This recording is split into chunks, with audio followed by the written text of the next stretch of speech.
I have to say it's asking questions. That's the biggest thing. You don't want to give an answer right away. And if you're able to, answer their question with another question. And also that along the process, it's going to be very uncomfortable talking to the sellers, asking the questions that you need to and digging for pain. But that's going to come with experience, so. If you're struggling, I think this is the event that you need to come to make sure that you take your business to the next level.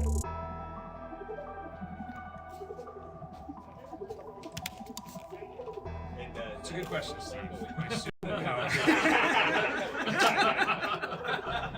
So glad you asked.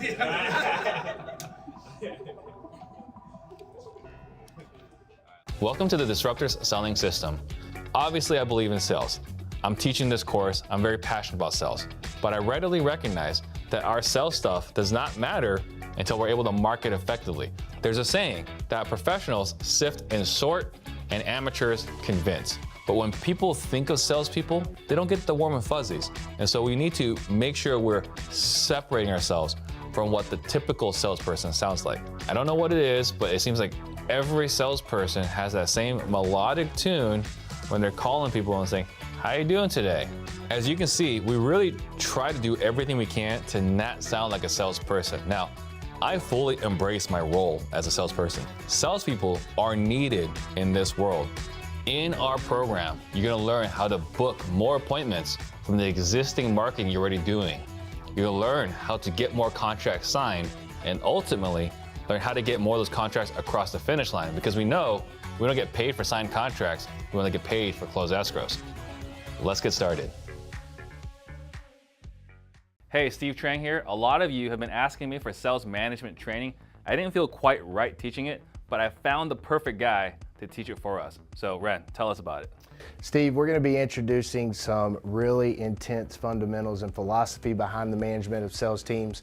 Have a ton of experience building really high performance sales teams and really taking a little bit of this and a little bit of that, management practices and theories from all over the place, and brought them together to create a unique whole person perspective that drives low performers to high performers and elite caliber salespeople into sales champions. And couldn't be more excited to partner with you on it and the Sales Disruptors brand. For sure. So go to .com/success and we'll see you at the next event.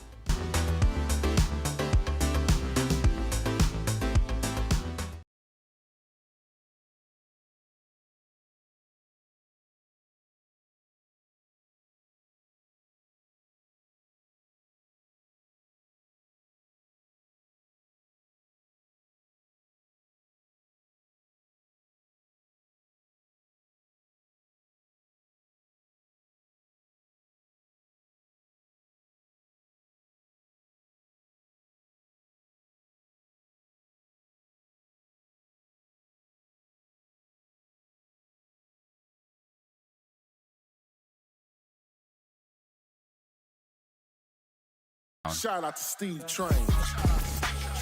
Jump on the Steve Trang. We real estate disruptors.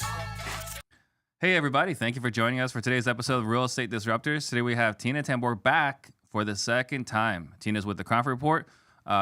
She is the resource for housing data in Arizona. And today we're talking about the state of today's real estate market and potentially what we've got coming down the pike. Now, I am on a mission to create 100 millionaires. The information on this podcast alone isn't enough to help you become a millionaire in the next 5 to 7 years. If you'll take consistent action, you will become one. Now, these days, I'm having a lot of conversations with friends, peers in the industry, talking about what's going on in their business, what challenges they're facing, this and that. If you feel like you get value in having a conversation about, your current business and where you want to go, I'm happy to do a diagnostic call with you guys. The call will be recorded, emailed to you for reference. We're going to talk about where exactly you are in your business today, where you want your business to be, and what the challenges are you're facing right now that's stopping you from getting there. Now, it's not a free call. In fact, it's probably, a little cost prohibitive, but, I promise to bring as much value as possible. And at the end, we may make a suggestion that you might be spending more money. I just want to be fully transparent here. If this sounds like something that might be of value to you, go to stevetrangdiagnostic.com. And this show is brought to you by our sister company, InvestorLift. Get access to over 2 million cash buyers across the country. Go to InvestorLift.com, put in Disruptors. to get 10% off. And if you get value today, please tag a friend below. Share this episode right now. That way we can all grow together. And it's a live show. I've got Tina here in the spotlight. We're going to be grilling her a little bit. So ask your questions, and she will be happy to answer those that she can answer. Ready? Uh-huh. All right. So, I have the great honor, first calling you a friend, and having the ability to, subscribe to the Cromford Report, which, by the way, for $35 a month is a stupid good deal. I agree. So for $35 a month, I got the Cromford Report. So it's fascinating because, towards the end of the year, last year, we're like, okay, this is happening again, like last year or the year before. And it was doing the same exact thing until about like March or April. And then it started going down. And then it started really going down. And so we hit, I think, the low fours this year. We weren't fives like we were last year. I think we were high threes, low fours this year. And then it started like going down. We're like, where can this possibly bottom out? And it seems like we're leveling out at 100. But I don't know if we're going to stay there. It is a delicate balance. That's what I've been calling it, a delicate balance. We hit balance in August, and we hung out there. So the main driver was initially the Fed funds rate obviously was going up. Typically, that's not something that has direct effects on mortgage rates, but this time it did have a direct effect. It's, there's a way to get there. It's a bit of a gray association, but it's clear that there's a lot of well, and that's an interesting thing, right? Because like historically, like before I got into real estate, a long time ago, Fed rate goes up, for sure interest rates goes up, right? And then you get into the business, you're like, you realize, that's actually not true. Like the Fed rate is not tied to mortgage rates. Mortgage rates tends to tie to the 10-year rate. Yeah, bonds. But now there's a very strong correlation. So why is there such a strong correlation? Well, that's probably a better question for a lender. So I'm just going to talk about, because you know how I am. It's real easy for me to get off on a tangent and then be like, how did we get here? We got time for tangents today. I know. But let's just talk about real quick the Cromford Market Index going from that high point to this balance point. It started off when the mortgage rates went from 3.1 right at 4.4% is when we started to see the crack. Okay. So when Fed rate, the mortgage rates went from 3.1 to 4.4, that's when we started seeing like, there's something going on Right here. after 4.4%, we started to see a crack in our demand where we should have been going up seasonally. We started to go flat. Right. So at that 4.4 to 5.0, that's when we started to see a curve. Okay. And then we hung out in the low fives for a while, but then the emotions around that mortgage rate was like, this is ridiculous. We're never going to survive at 5%, right? Yeah. But then it boomed like right in June. Remember, it bolted from 5.1 to almost 6% in a matter of 3 weeks. Yeah. That is when we saw a massive drop-off, almost 30% drop-off in contract activity, right? But then it started to come back down to 5%. And when it went back down to 5 in August, and this is important because... For like just like a week or for like a few weeks. 2 weeks. 2 weeks, it was at 5%. All of a sudden, we saw a boost in demand. Like we saw the contract activity jumped up like 25% from the bottoming out where we were on 4th of July weekend, frankly. So we saw that boost, and that gave us this hope, like, okay, we can handle 5%. 5%'s fine. 6%'s too high, but 5% we can work with this. We were doing the 2-1 buy downs. We were doing all of these, sellers were starting to give concessions, and it was working, right? And we got this hope.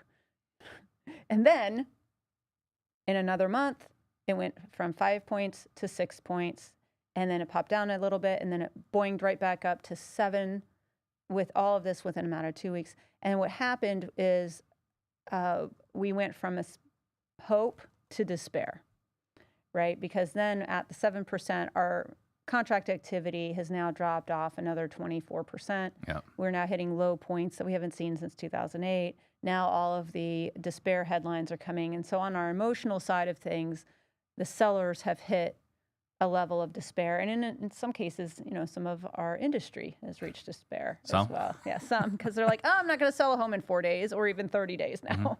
So as things shift, marketing, everything changes.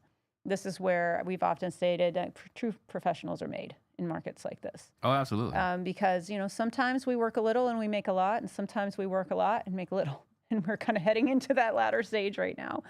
But at this stage, what happened is at that 5%, and this is important, we got that boost of activity, and then we had legs on it in our demand line, because at first they're in the pipeline waiting to close, and then they actually close. So now we're coming into the stage where we weren't replacing those deals. We're going down after that.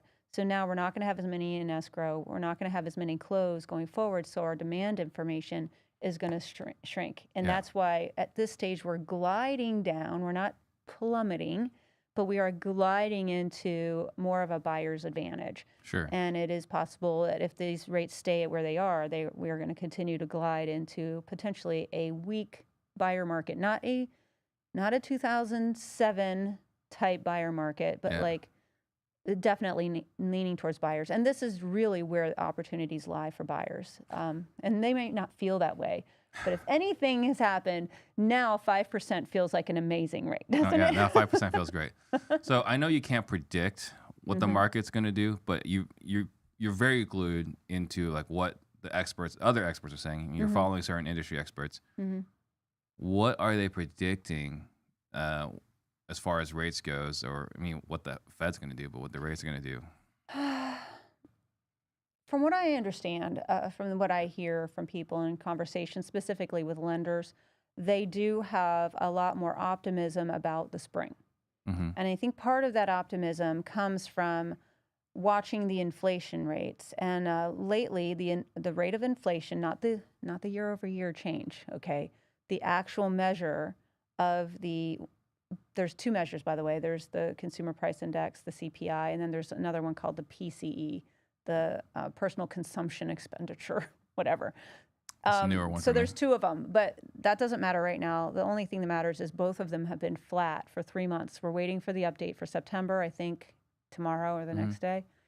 And because they've been flat for 3 months, that's a trend that we can extrapolate out now. So if nothing happens, if we can stay flat, just no rises, no falls, just flat, then we will reach this magical 2% that apparently Powell wants before the beatings end. But this magical 2% number could be achieved potentially by March if you're following the PCE index. So I think that is what gives some lenders something to kind of look for. If it goes up, bets are off. If it goes down, it'll be sooner even. So I think that's why, for a number of reasons, there is more optimism about the first and second quarter than there is about the fourth quarter.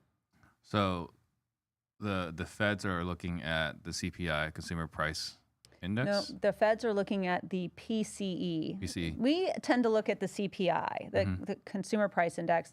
That's what a lot of journalists report on. But Jerome Powell has stated more over and over again, we don't really look at that. We look at this PCE, the Personal Consumption Expenditure. And the reason why they like that one better is because it's not only based off of surveys of consumers, but also surveys of businesses. And they can get much more information from businesses than they can get from consumers. And they can go back and change it as they get new information in retroactively. So that is a much better index. What business or what data are they getting from businesses that they're not getting from consumers? I'm just curious. Pricing. So they can their tell. Cost of goods? Yeah. So they can tell, for instance, a couple of things. For one, it's not only the expense coming out of the consumer's pocket. Say, for instance, the cost of healthcare. You pay your deductible. That's the max you pay out of your pocket, but your company might pay more. Right. So it takes into account all of the expenses of not only the consumer, but the expenses of a business as well. And say, for instance, as a consumer, you are still buying apples, but now you're not buying organic apples at $5 an apple. You're buying pesticide apples for like $1 instead, right? So the PCE will track substitutions better. They will track all kinds of other things. And they also weight housing differently. So housing on the Consumer Price Index, the CPI, is weighted at 42%. So it's a big deal. If housing comes down, then it'll have a major effect on the CPI. But it's only about, I think, 22% in the PCE. And healthcare is a much larger percentage. They have a totally different setup on what weights they use in the PCE. I would argue that's a really backwards way of looking at things. What? That they weight how the That they weight medical. Not that so much that they weight medical more, so much as they're weighting real estate less. Because if you look at your regular spending expenses, a good chunk of your paycheck goes towards your mortgage or your rent. Right. But you're thinking as a consumer, though. Right. If you're thinking as a business owner now and you have employees, your healthcare expenses have gone up. Right. So I think it's good to have to not turn a blind eye to the other expense of healthcare, which is also in the core. Say oftentimes when you look at the overall index, the food and gas can be so erratic that, you know, it causes some, Sure. you know, too big of shifts. So that's why they often look at core, and to not consider the increased cost of healthcare over the years as a weight on inflation is probably. Oh, I think that absolutely it should be a consideration. It's not as big of a weight on the CPI. The healthcare is like a small little piece, but it's much more active. And you know, that's the thing. You know, lately Powell has been really targeting housing. All right. He's That's got his like a big thing. He's got a big axe to grind against real estate. No, I think it's a math problem for him. I think with all these guys, this is a math problem. They're looking at these calculations and where can we make the biggest bang? And I think they thought, okay, housing, that's where we're going to go. They only have but so many tools that they can use, right? They have one tool. They have one tool. They have one arrow. And so he's stated, we're going after housing. This is what we're trying to do. The issue with that, and that's why he's getting a lot of criticism right now for overcorrecting, is that the housing market takes a while to respond to anything you try to do. It's not like the stock market. It's a lagging indicator. And so what they're saying in a lot of the articles coming out is that he is relying too much on final prices, you know, rents and all that. And he's not waiting long enough. So he's waiting on not just lagging indicators, but extremely lagging indicators. Housing is an extremely lagging indicator. Yeah. And so my analogy that I use for lagging indicators or industries that are slow to respond is, imagine you're sitting in front of a clear, motionless pond, and you want to create some waves. And you have a wonderful arm, and you just throw this big old rock out there, and you're waiting for the wave, and you don't see the wave. So you throw another rock out there, wait for a wave, there's no wave. And then you throw another rock out there, and finally you see a wave. But that's not from your third rock. That is from your first rock. Right. And so by the time he sees all of the things he's looking for, it's going to be wave one, yay. Wave two, oh. Wave three, ah. Yeah. You know? And that's when you find out that you've overcorrected. So he, in Phoenix anyway, he got what he was looking for. Once we hit 5%, we actually went to a balanced state. If he had stopped throwing rocks at that point, he probably would have eventually gotten the statistics in his numbers that he was looking for. Yeah, and it's really unfortunate, right? Because I think maybe for him, a way to get this information, because, you know, he's super high up, right? Yeah. He's in the ivory towers that we can't talk to, right? But maybe if we talk to the owners of, I don't know, Fidelity, or the owners of, I don't know, Bank of America, Wells Fargo, whoever's doing the most loans in this country right now. Because, like, you and I don't do loans with this stupid big box, but I think they still probably do a lot of mortgages. You might want to get to know them over the next. I know people are still mad at them over a lot of things that were going on during the foreclosure crisis for a while. Right. So there's still like some grudges going on.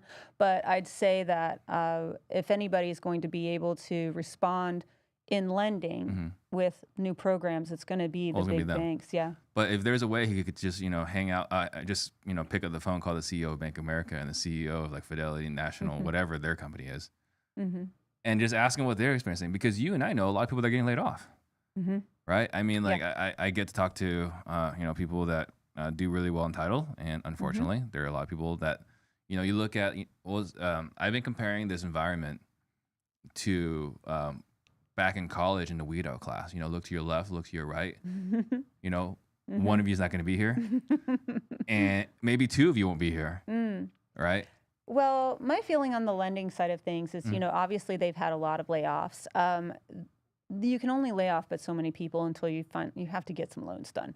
And I do believe that I would expect to see some response in the lending things that they're doing, like maybe some loosening up. Some loosening up could make big waves in bringing some buyers back in. I mean, there's Dodd-Frank. There's a lot of stuff that not my superpower. That's not my expertise. But little things like allowing sellers to contribute more to closing costs, for instance, especially on a 3% down loan.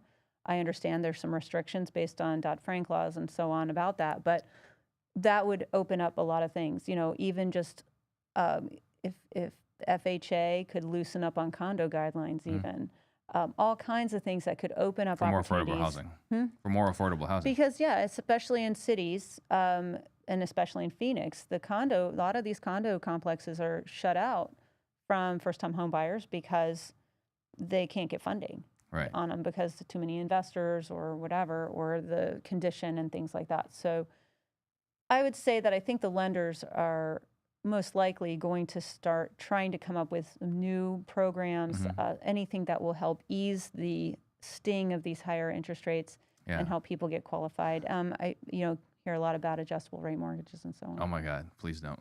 I know, right? So, but again, like where I was going to was like if he would just talk to the owners of the big banks and the big title companies and just kind of hear what's going on, because they are the leading indicators, right? They're tracking open escrows, right? They're tracking the...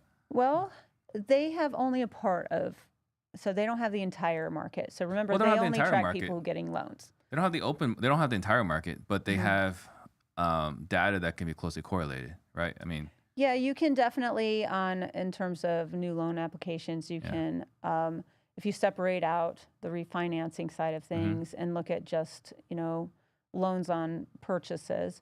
But also remember that there are some people who don't necessarily have to get a loan, but they use loans when money's cheap, and then they don't use loans when money's expensive. So you've got your luxury area where they can take it or leave it. And right now they're leaving it, so that would show up in your numbers. So there's definitely, I would say, the under 300 market right now is seeing a pretty drastic decline in price because those buyers are the most sensitive on interest rates. You also have just the emotional side of 7%. Some people just flat out don't want to pay that. They don't. They just don't flat out don't want to do it. It's been, we've had historic low numbers for so long. But I guess where I was going with that is that if you would talk to these people, he doesn't have to wait for the lagging indicators to see what's going to happen to prices. He can know next week.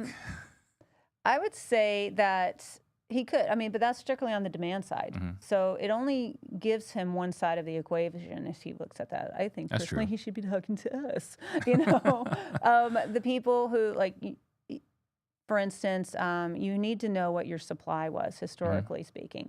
So our indexes at the Cromford Report are historically, I guess, more relevant now because when you start looking at like what Powell said, he wants to bring supply and demand more in line with each other into a more of a balanced market so that prices rise at a more reasonable rate. That was literally what he said.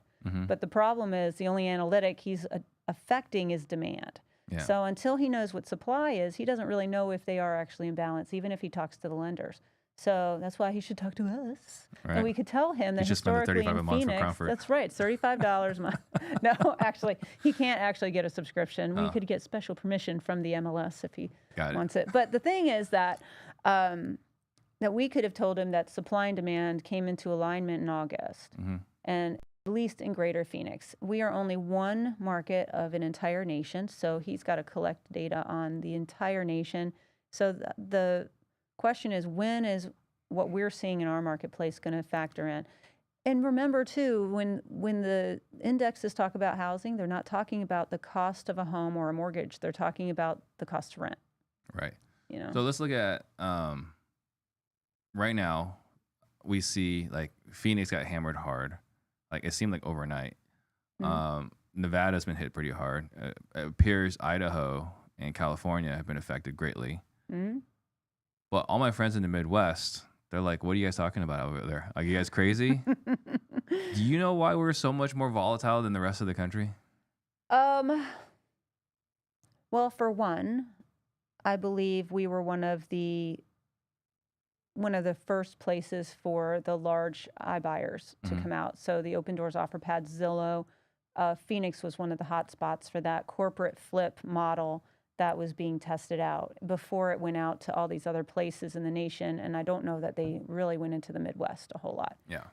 They were a disruptor, if you will. Yeah. And the thing about that is whenever you have a corporate entity coming in, spending other people's money on flips, which is arguably the riskiest part of our market, is short-term holds.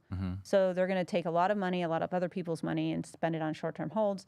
Needless to say, they were probably taking on way more risk than the normal flip investor would be taking on. Right. Because the flip investor is getting their own loan, they're spending their own money, they're going to be more conservative. They are in a risky business, but they are going to be on top of it, right? You get a large corporation, and the large corporations, just by nature, they don't move fast enough and make changes fast enough to adapt, right? And so what happened is the iBuyers in general, we know Zillow, they backed out. OfferPad's actually not too bad. They're one of the more conservative ones, but Opendoor is the largest one. And what ended up happening for both Opendoor and OfferPad is they started to accumulate inventory very quickly, and they weren't selling as many. So if you are an entity and you need to have more money coming in than going out, right, you're going to need to now unload these properties. So what we look for in terms of prices coming down is how many sellers have to sell at whatever price they can sell at. Yeah. Because there are plenty of sellers out there that are not desperate to sell. They have choices. They can sell or not sell. And we're seeing them right now actively. I guess not actively, but they're not selling. That's right. You're exactly right. Many people are choosing not to sell, which is a self-regulating factor for supply, which is what we're counting on. We did not have that in 2005, 6, and 7. Nope. Because we had, but if you were to take 14% of all sales in the 5 to 600 range. So that price point, actually, you can actually point to that and say, if you were to look at May, our peak, to today, the drop was about 6-point-something%. I want to say 6.2%. If you take Opendoor and OfferPad out of the equation, it was only 4%. So that's a pretty big effect that those, what we would call, distressed sellers in a way, have that effect on the overall marketplace. The question is, how much of that inventory is there? In 2008 and 9, it was a lot. We had 57,000 listings in the MLS. I remember showing houses with 57,000 listings. Right, exactly. This time around, we have 19,000 listings, not quite the same, but 1,500 of them are Opendoor. That's a pretty hefty bite out of that whole thing. So if Opendoor, and I know I'm picking on them right now, but say for instance, just That's using, why I strongly encourage. Just say let's just take them as an example, okay? If they decided to list all of their homes for $1, all right, and they would sell all in 1 month or a week or whatever, they would sell it. All of those prices would come into our average sale prices, and you'd see a massive drop off. But because there would be no more of that inventory, we would get back to a regular market of regular sellers. Does that make sense? So we are probably going to get through this period in the fourth quarter where your serious sellers only are going to be, in a way, pulling those prices down. But at some point, we're going to get through that type of inventory. Yeah, so we got to just kind of clear just this little speed bump. Yeah. And it was, kind of like driving over, a body. But once we clear the speed bump. Right. And well, exactly. And basically, the speed bump is anybody who bought this year and has to sell this year. Most people who bought this year are not necessarily in dire need of selling right now. And they have the opportunity to wait and maybe even rent their home out for a while and then try again in the spring or whatever. Because come springtime, just seasonally, the fourth quarter is the slowest time of the year anyway for sellers. Yeah. And then to add 7% onto it, it's just going to make that even more painful. But come the first quarter, we're going to have Super Bowl, we're going to have golf and horses and cars and baseball and all of that. It'll be like it never happened. Yeah, well, I mean, we're still, I don't expect to see like this miraculous recovery. It just that at that point, that's when our buyer season starts, and sellers in general have a different mindset going into the spring than they do coming in tired after the marathon of 2022 in the fourth quarter. Absolutely. Especially, I think maybe this year might be a little bit heavier. One thing I've read a lot of, and I'm not sure if this is accurate, so I'd like to get your perspective on this. One thing I'm hearing from the peers that kind of saw this coming, and I thought they were like lunatics, like whatever, you're just a conspiracy theorist. Kind of saw this coming, right? And they're saying like the Fed cannot slow down until jobs are lost, and the reason why is that the only way to curb inflation is to get people to stop spending money, and the best way to get people to stop spending money It's make them broke. is make them broke. So I mean, is that something that you're reading as well? Like, we need more people's jobs to be sacrificed. I have read those opinions, but then that's when I start coming into just Greater Phoenix, and we look at exactly how Greater Phoenix has diversified their employment base. How if you were to go to any presentation for the Greater Phoenix Economic Council, you can see there is still a lot of business that is moving here internationally and nationally, many from California and New York. So nationally speaking, I could see unemployment getting a little bit worse. But the question is, will it be worse or mitigated here?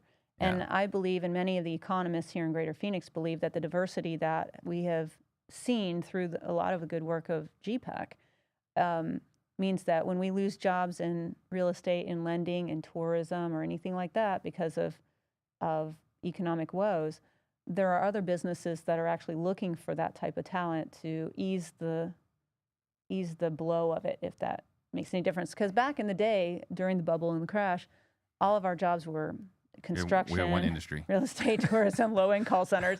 There was nowhere to go when you ran out of business as a realtor. There's nowhere to go. For those that were listening, what is GPEC? GPEC, Greater Phoenix Economic Council. They are essentially an independent entity here that they are the salespeople for our city. They go to other companies and say, you should bring your company here and bring all your jobs here. So if there's one particular group of people that I would to target to say, stop bringing Californians here, like that's the group. That's Chris Camacho. Now, mind you, they've done a phenomenal job. And I would say many of the companies coming from California are probably not necessarily of the California mindset. So they are for-profit entities. So okay, got it. So I was thinking this morning, about what's going on today, because you got a chance, you presented at ASRIA, which was a phenomenal presentation. Some of the stuff we're talking about here, you shared a little bit over there. And so I started in this business 2007, right? Probably not the best time to become a licensed realtor. It was great.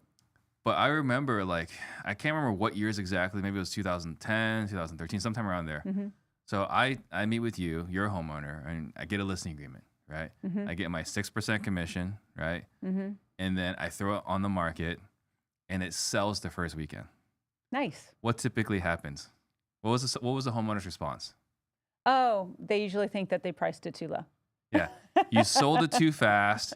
What did you do to earn your commission? Right, yeah. Yeah, you priced it too low. You didn't earn that commission, this and that. Right, yeah. And today, if you don't sell it in the first weekend, what is the feedback? The feedback is clearly you're not advertising it enough. Why aren't you working hard enough, right? What do you mean it takes 60 to 90 days for a house to sell? Yeah. What are you going to do for the next 60, 90 days? So it's just kind of fascinating. Yes. This 180 we've experienced. Yes. Yeah. And it has, frankly, been the fastest 180 we've ever seen, historically speaking. Yeah. In Greater Phoenix. But, this is also the first time in my career, because I was 11 years old in the 80s. This is the first time in all of our careers that we've seen interest rates spike to this degree, this quickly. So I don't think anybody could have potentially seen this coming. And the effects of it were, by our standards, immediate, maybe not by Powell's standards. Yeah, maybe not by his standards, but... Yeah. But for us, it was pretty strong. Yeah, because, although I did experience, 2001, we didn't have to sell, with between 9/11 and the dot-com bust, didn't really affect us because we weren't in the real estate industry, right? Right. Well, yeah, and the dot-coms, a lot of that didn't even affect housing in Greater Phoenix because we were still growing as a city, and we are also still growing, which means that if you look at just the growth of our labor force, just those numbers, not let alone population, just the labor force growth and the growth of more companies coming in, you can tell our city's not done growing. Our demand for houses is there. It's being suppressed right now because of the times. But when the rates come back down, eventually, because in every recession, we've seen rates come down every single recession.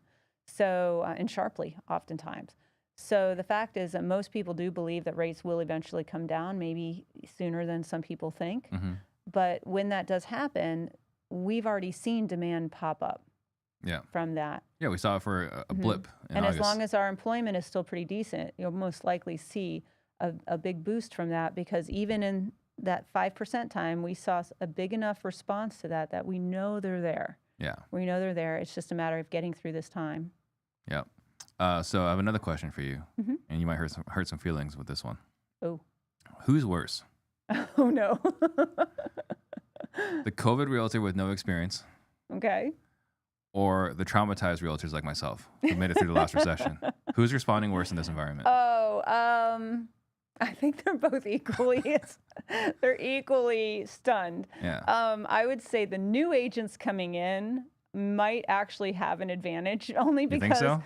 Yeah, only because they don't have a set expectation of what this market is supposed to be like. Like the 2 years, we got people still going through their 5 stages of grief, mourning the loss of that type of market, even those who hated it, right? And even those realtors who have have had their license since 2015, they have this set expectation of what the market should be like. But if you're coming in new, like you said, you came in 2007, which by many standards would be a horrible time. Yeah. But yet, look at you, you're still here. You like cut your teeth on a tough market. Right. So many agents coming in today, they just get in there, they're excited, they're optimistic. That feeds into the clients. They're going to be optimistic as well.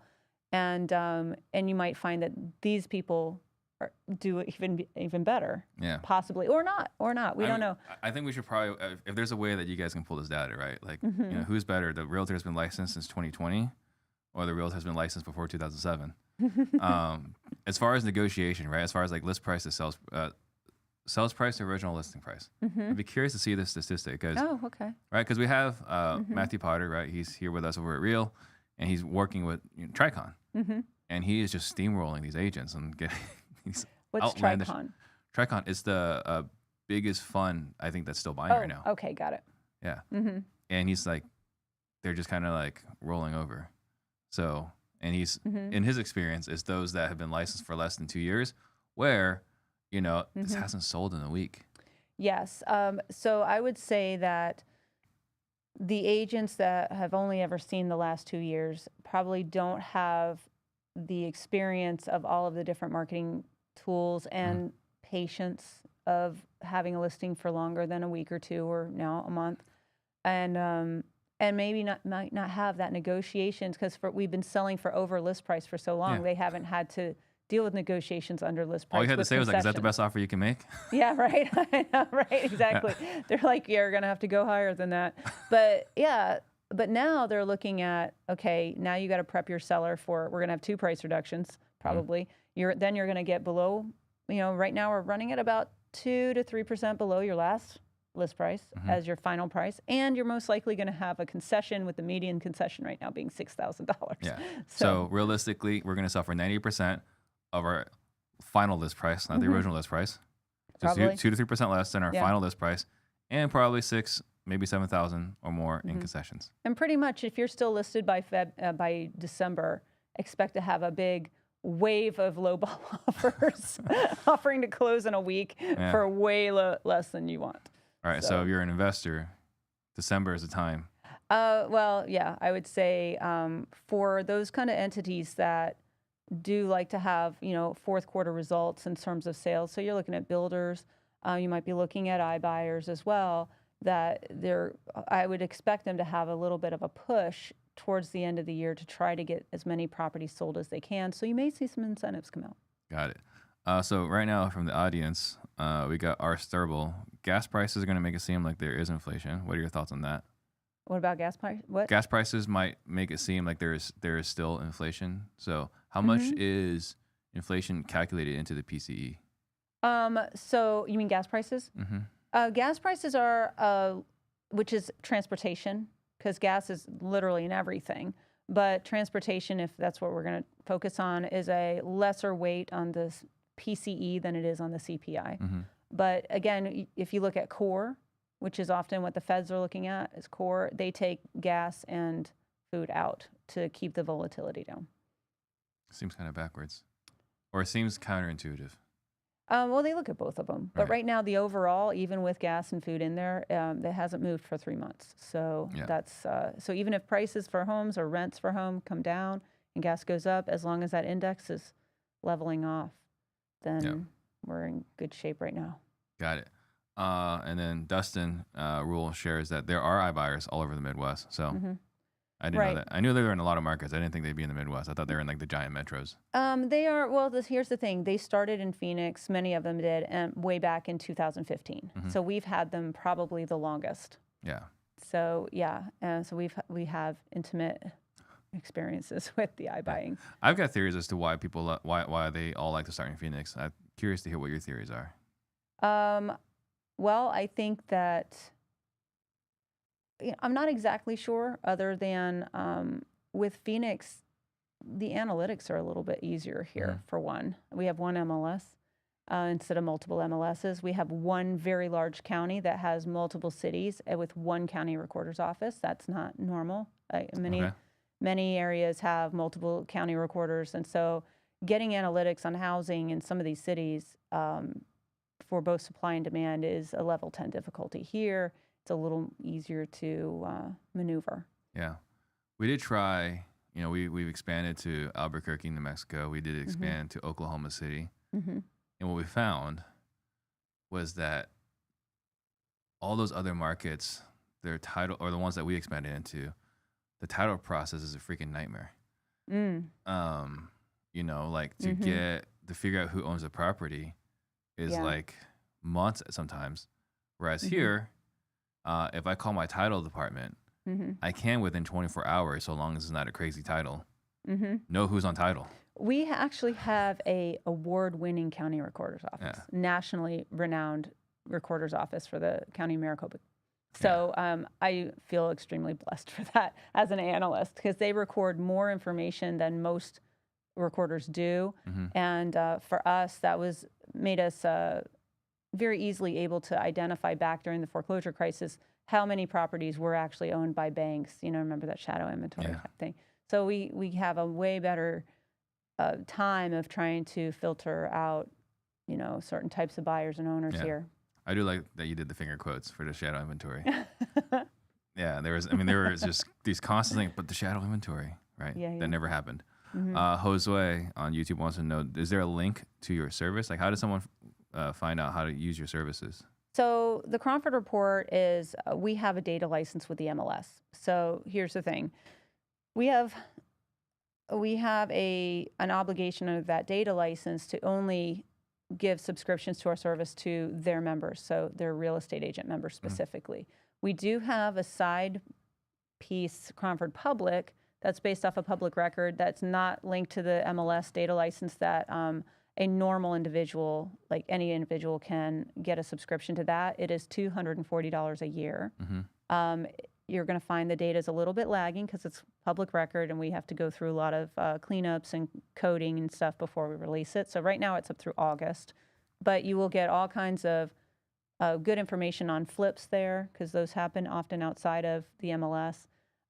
New homes, 55 plus communities, distressed properties, all of that will be in Cromford Public. It'll just be lagging a little bit. The MLS stuff, they have to get through you as a realtor. Got it. So I want to answer some more questions from the audience, but before we do that, let's go ahead and roll a quick 30-second break. Okay. Hey, Steve Trang here. A lot of you have been asking me for sales management training. I didn't feel quite right teaching it, but I found the perfect guy to teach it for us. So Ren, tell us about it. Steve, we're going to be introducing some really intense fundamentals and philosophy behind the management of sales teams. Have a ton of experience building really high performance sales teams, and really taken a little bit of this and a little bit of that, management practices and theories from all over the place, and brought them together to create a unique whole person perspective that drives low performers to high performers and elite caliber salespeople into sales champions. And couldn't be more excited to partner with you on it and the Sales Disruptors brand. For sure. So go to disruptors.com/success, and we'll see you at the next event.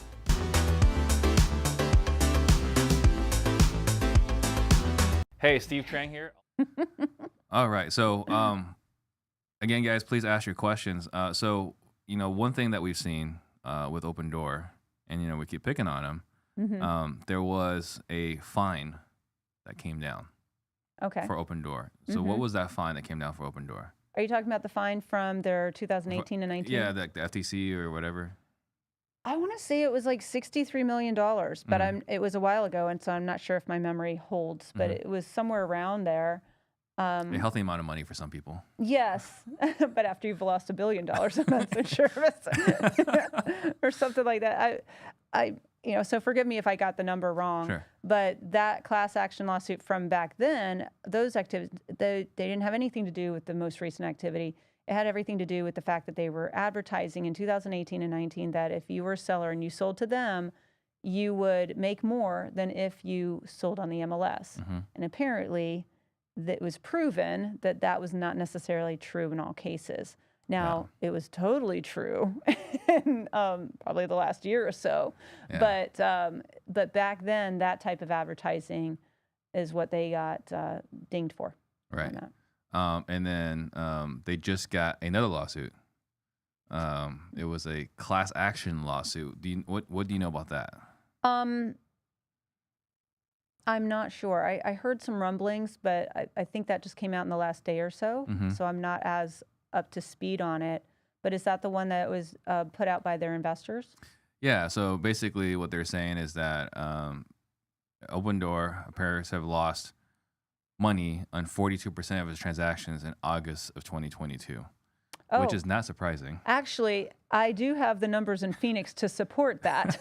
What are those numbers? Yeah, maybe this class action suit should reach out to you. Because we just updated our August numbers, and for Open Door specifically, the difference between their acquisition price and their sale price, their acquisition price was, I want to say $496, and their sale price was $466. It's a $30,000 gap. So on average, so there's a delta of $30,000.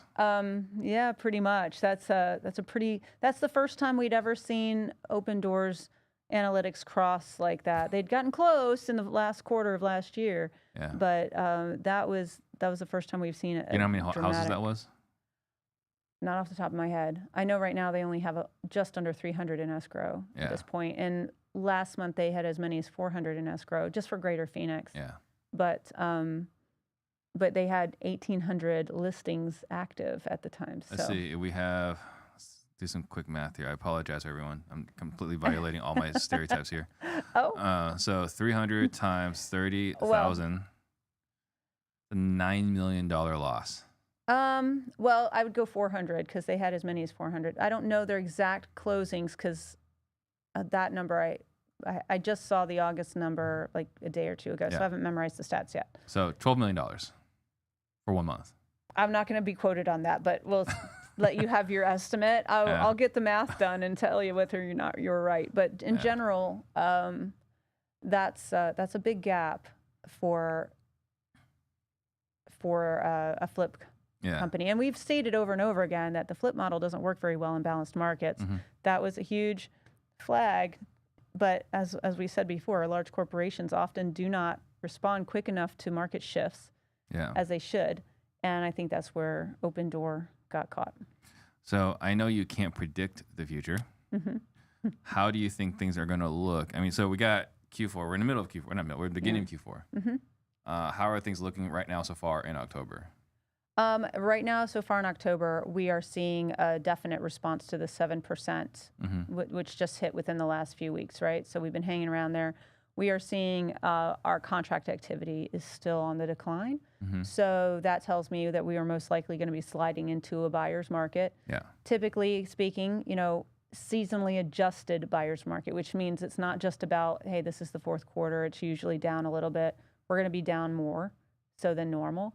And some sellers will decide not to sell in this market, and that'll adjust our supply most likely. But the sellers who remain, which that'll be, the one beacon of hope for the ones that remain is that they won't have any, excess, competition. Right. But I do believe that the ones who do have to sell in the fourth quarter under these circumstances are going to find themselves trying to give concessions, buying down interest rates, having more days on market.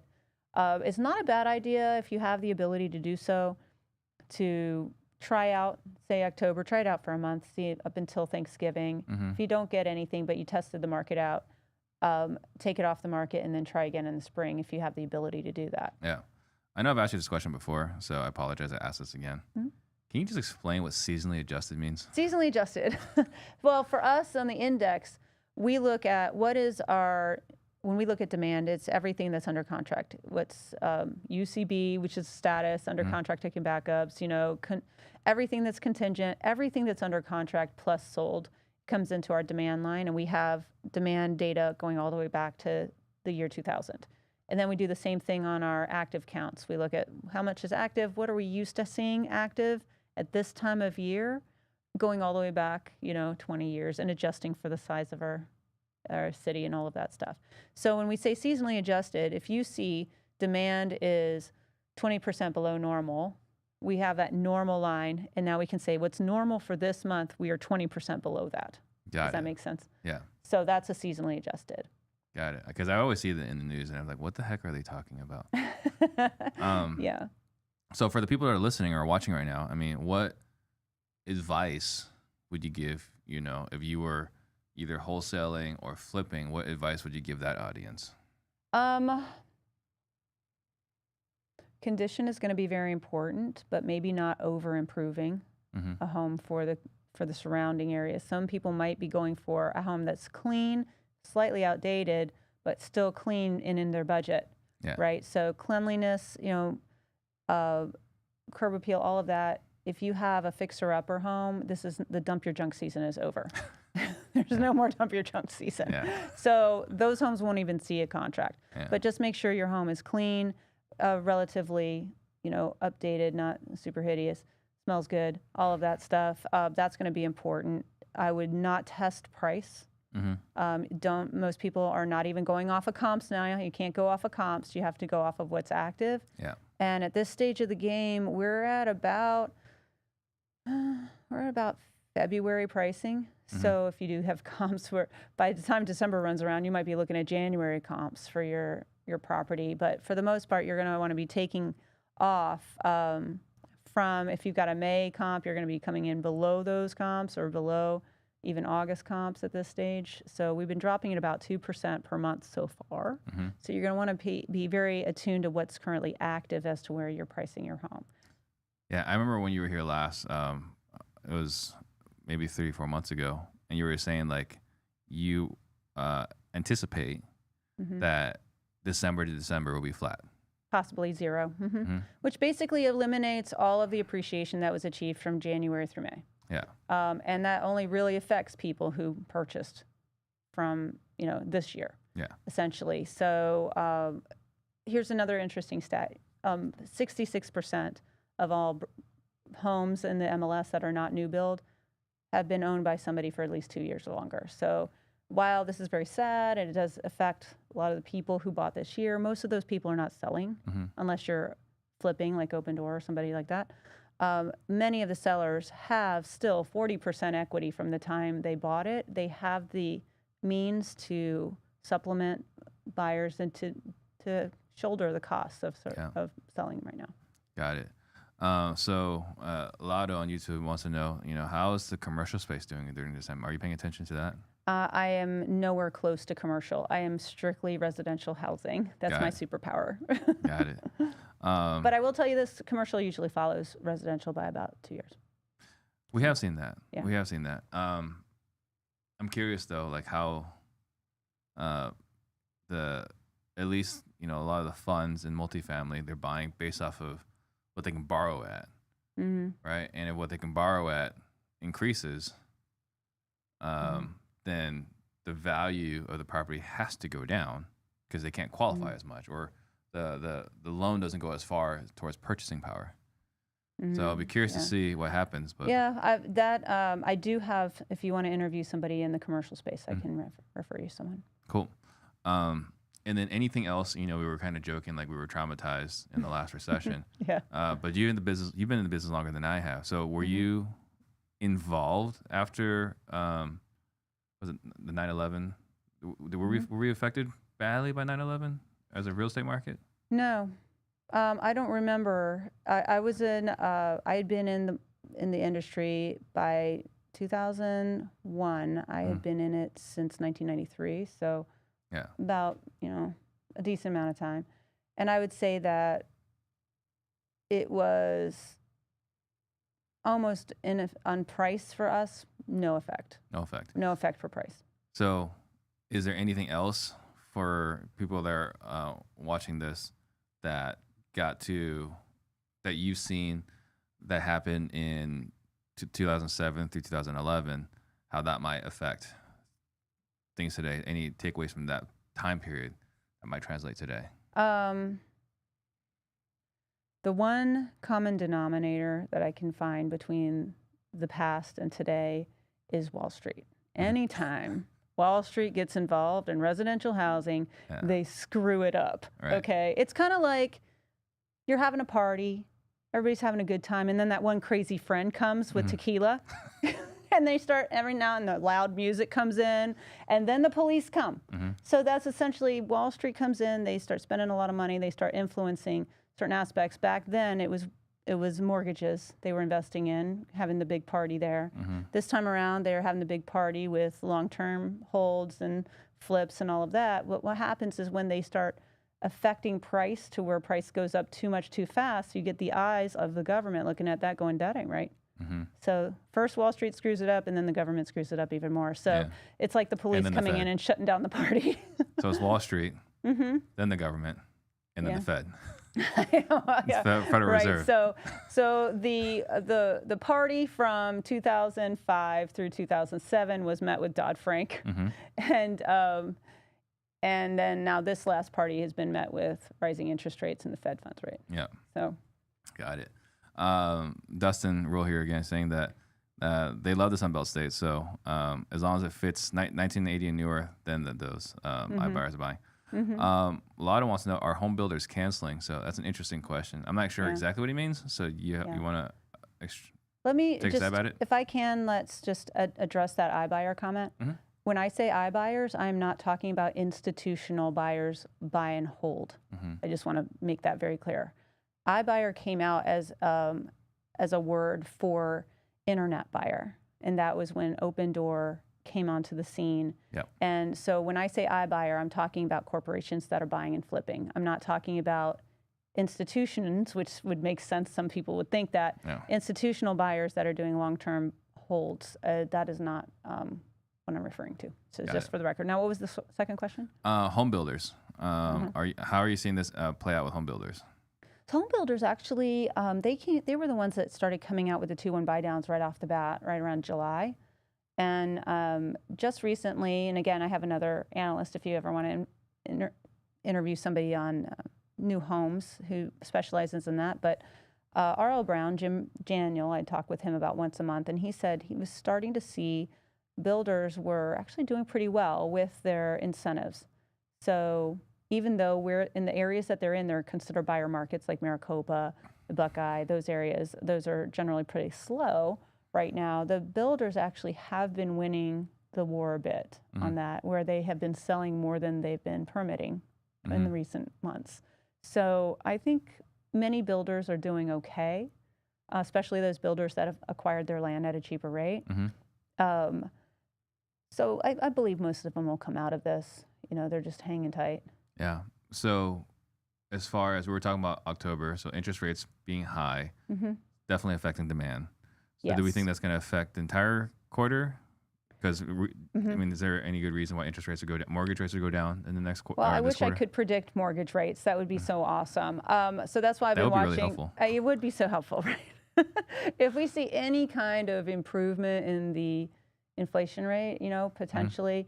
But I think at this point, with not knowing what the Fed's going to do and the emotional impact that each one of these announcements, every time he's made an announcement, he's made good on it. So now when he says it, it's like, oh, Probably this gonna is it, another, Yeah. But I'd say that until we see any measurable change, I'm going to wait for September's inflation rate to come out, and then we'll see how October's inflation rate comes out.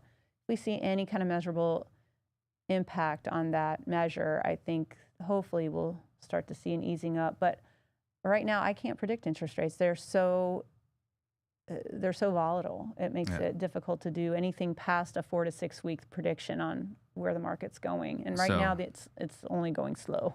So as an analyst, the things you're paying attention to are PCE.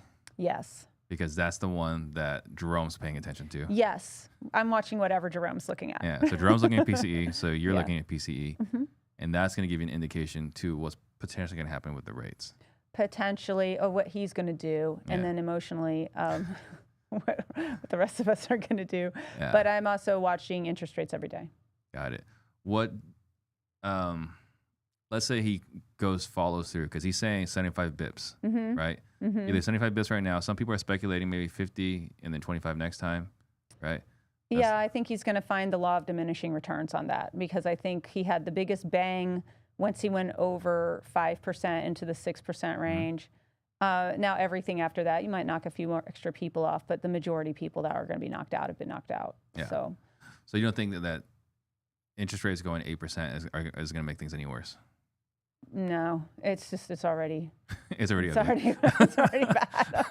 Just saying. Yeah. I think if anything, you're going to see lenders coming out. I think somebody even said, hey, maybe we'll see a 3-2-1 buy down. Yeah. All kinds of tools. And what you might actually see is more creativity coming out in the marketplace, where you have these sellers that if you got a 3% loan and you have to sell right now, and rates are 8% or 9% or 10 or whatever it is, you're probably going to see more wraps coming in. You're going to see more people trying to assume loans or do things that, if lenders don't get on board with the assumption side of things, then you might start seeing some creativity going on there. Right. So if he follows through with 75 bips, damage has already been done. Can't really do that much more damage. So Q1, we're going to see, like, how do you think how's the market going to look in Q1? Well, like I said, it's very difficult at this stage to look at anything beyond what my data tells me now, which tells us we're probably going to be moving into, gliding into a more buyer-friendly balance part, and then possibly into a buyer's market. But I don't expect it to last that long, and I don't expect it to be plummeting like we saw in 2007. We just don't have the inventory for that. Yeah. So I do believe that we're going to get through what we would call our distressed sellers, if you will, which will be the people who took on the most risk and got caught holding a house, right? Once you get through that inventory and get back to our normal inventory, I think we will see some stabilization, at the very least, some stabilization in the first quarter. Correct me if I'm wrong. I think at some point in 2022, we were on pace to have a record year as far as transaction volume. And I think 2021 was the record. 2021, I think we did. We hit of the record for volume of sales, yeah. And so for us in the real estate industry, right? General public, they might look at us like, what's wrong with these crazy people in the real estate industry? Like, what are they panicking about, right? Because for them, a percent up, percent down is like, whatever. If you don't have to sell, it's like, whatever. For us, I kind of equate that to like sharks, where if we're not swimming, we're dying.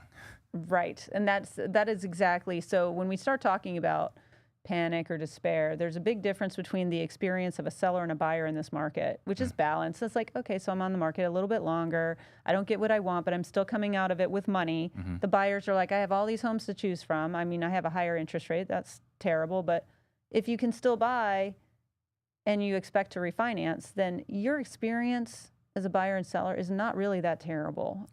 So you're not selling in 4 days. In fact, you might be getting better service because escrows are like not busy at all. Exactly. But the thing about balance is this, that we're in balance because we are 20% below normal in demand, but we are also 20% below normal in supply.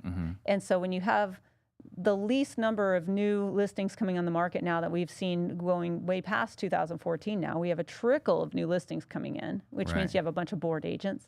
And we have fewer and fewer new contracts being written every week. That just means you have 42,000 realtors in the MLS, and most of them are bored, and they're not making any money. So exactly. Bored or panicking. Or panicking, or, you know, or going and focusing on other streams of income, let's just say. So the thing is that you're going to have the industry suffers. That's why we're seeing layoffs. Right. The layoffs in the industry is basically, we built, because we had a record number of sales, we built this empire of people to facilitate that level of sales. And now that we're not seeing that level, you've got excess people.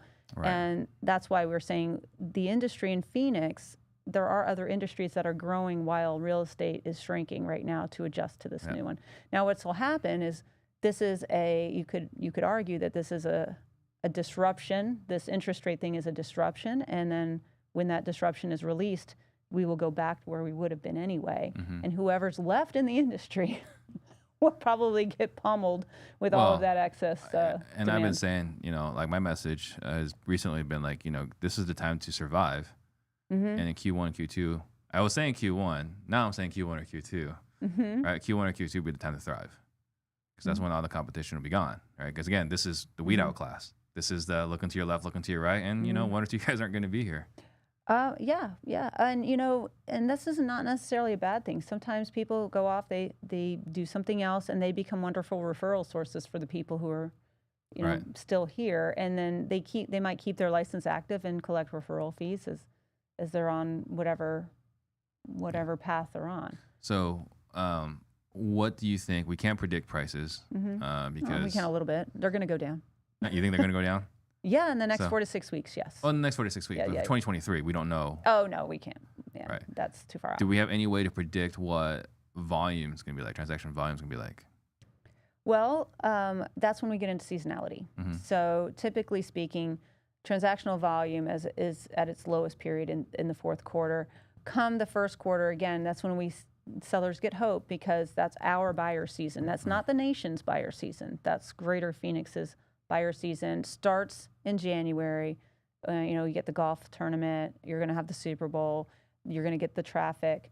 And so from about January through May is the peak buyer season. So I expect to see transaction volume will start to rise then.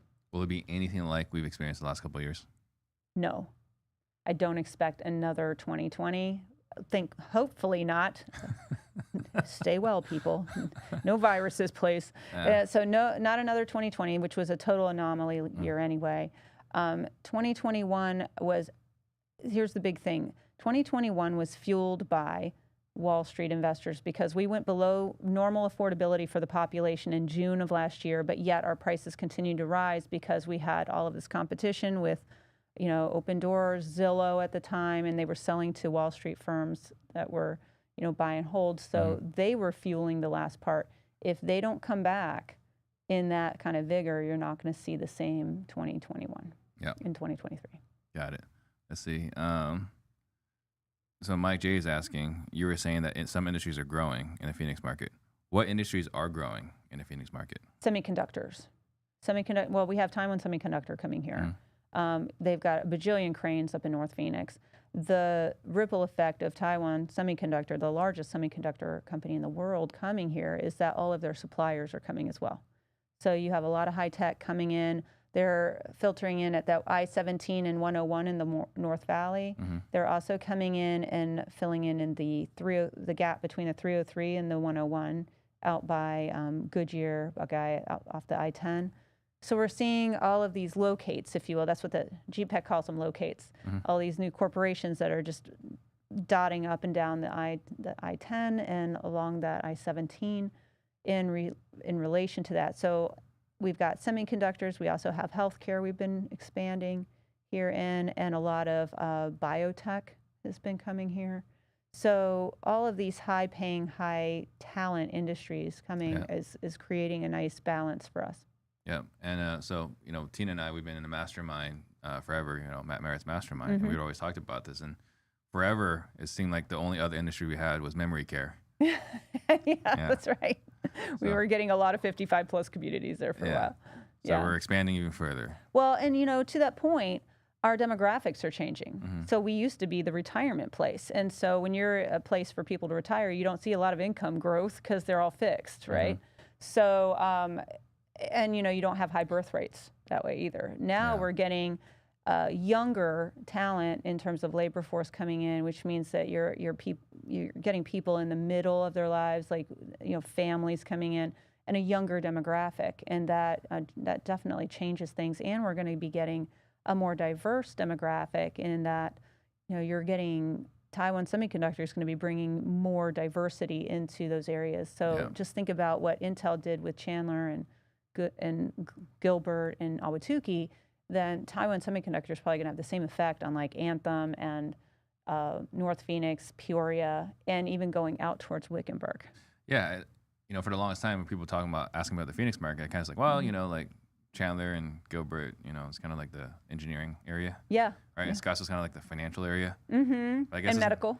Yeah. So I guess it's no longer true. Now it's all going to have its semiconductor as well. Yeah. Phoenix is becoming, and aside from water issues, we don't really have a whole lot of national disasters. So. One thing I was reading articles, 2-3 years ago, how they were saying like one day, Sun City is gonna be a disaster, right? We're talking about yes, I remember that. That was the silver tsunami. I think is what they called it. Yeah. So I guess is it safe to say we don't have to worry about the silver tsunami anymore with Taiwan Semiconductor coming in? No, I don't think we need to worry about our population declining and nobody being there to buy Sun City homes when they all pass away.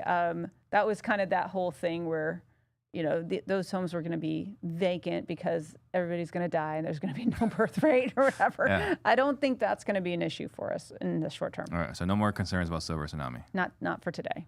Wonderful. What factors precede an emerging market? So when you're talking about emerging markets, I'm assuming you're talking about the up-and-coming areas where you can get in early and ride that appreciation. Is that what you're talking about? I would imagine. So one example of that would have been like South Scottsdale, if you remember, during the foreclosure crisis, nobody wanted to live there, but all of a sudden that became the place to go. And so I do look at about 5 factors to see if there are any areas that are affordable, but have all of the factors, if you will, of being in the next 5 to 10 years a really good place.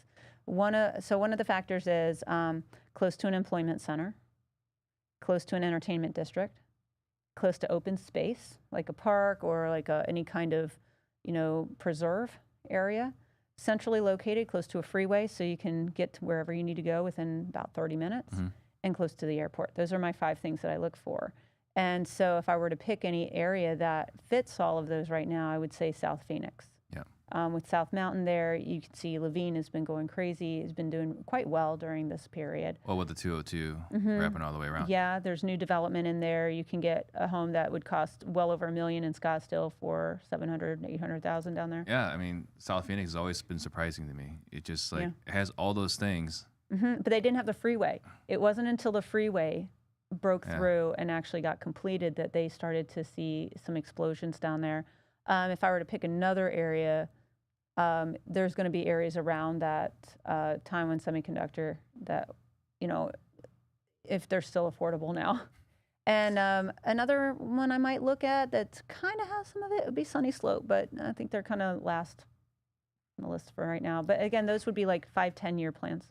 So if you guys are familiar with Sunny Slope, the way I would look at it is like watch Breaking Bad. Yeah.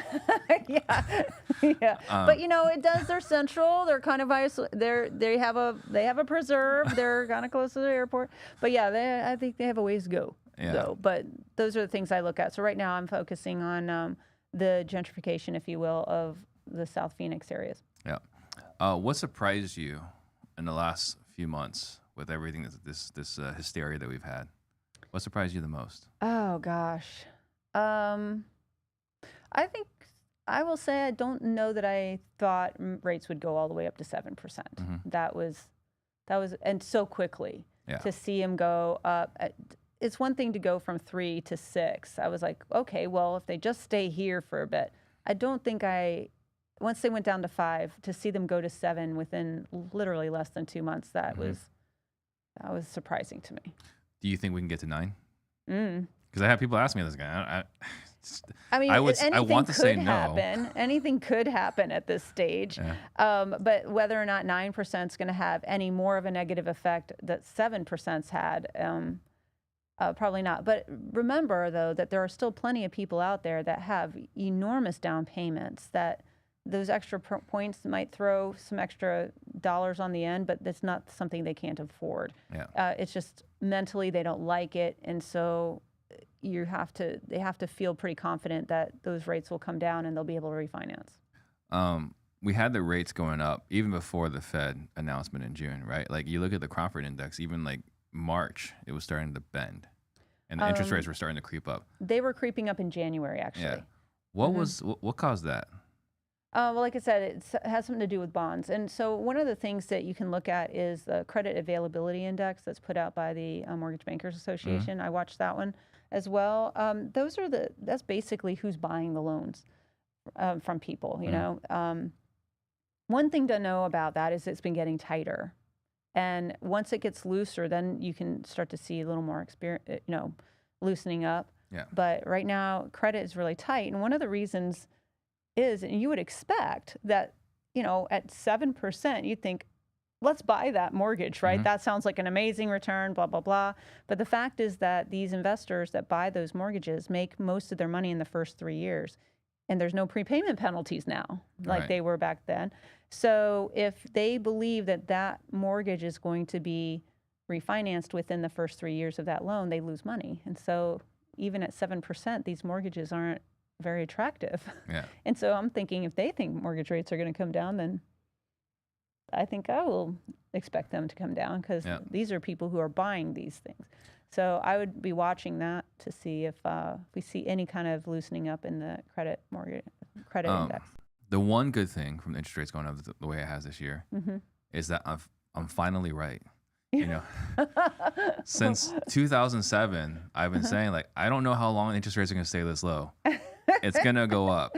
Oh my gosh, that's so funny, because we often joke about, all of the analysts that have been claiming crash since 2014. It's going to crash, and finally, we're having prices go down. They're like, we told you. But, we made all this money in 6 years. Yeah. So they're finally, or I'm finally right after all these years. So that's a small victory. There you go. Yeah. I should have listened to you back then. So wrapping up here, is there any message you want to leave the listeners with, something for them to think about, noodle on, as we're kind of, experiencing this market? Well, depending on, I'm not entirely sure who all your audience is. If I'm an investor and I'm predominantly investors, and I am hanging on to my cash right now, accumulating it, waiting for the depths of despair for the seller so I can go in, typically speaking, the best time to buy is at the beginning of a seller's market. The best time to sell is towards the end of one, but not all the way at the end, because then it kind of sucks at the end. But the thing is that if I'm waiting right now, I'm waiting for the Cromford Market Index to take a turn up for probably a couple of measures to see if we are now on the way up out of this balance or out of a buyer's market, wherever it is. I would be waiting until that line takes a curve in the right direction, because that will be the beginning of our next round of appreciation. Got it. So pay attention to the Cromford Index. Yeah, Cromford Index. And if it starts going up, back into a seller's market, the beginning of another seller market. That's the time. So as the demand exceeds supply, that is the time. Got it. And that's our leading indicator. So you won't see it reflected in price for about usually 3 to 6 months after. Yep. So guys, if you got value today, please like, subscribe, share, comment. I always ask for this because it helps us reach more people. If someone wanted to get a hold of you, what is the best way for them to do that? They have to hunt me down like an animal, really. I mean, how long did it take you guys to get me on this show? I think there were lots of efforts. We had to track you down at Asriel, actually. I know. You had to grab me on the way out. I'm going to be the first to say I'm not the easiest person to get a hold of. I would say if somebody really wants to ask me a question, go through you. Because I'm overloaded on email and on text, and I mean Facebook. It's a little much for me. So if that email is fine, as long as just don't think I'm blowing you off if you don't get a response right away. But I'd say go that route. Got it. Do you feel brave to share your email, or they just have to No. find it? All right. So if you really want It to is find, online. You can find it online. I'm going so to make you're you really go work for it, motivated, though. you got to look her up online. It's just tina@cronfordreport.com. There you go. That's it. Awesome. Thank you guys all for watching. Thank you, Tina. Pleasure My as pleasure. always. See you guys all next week.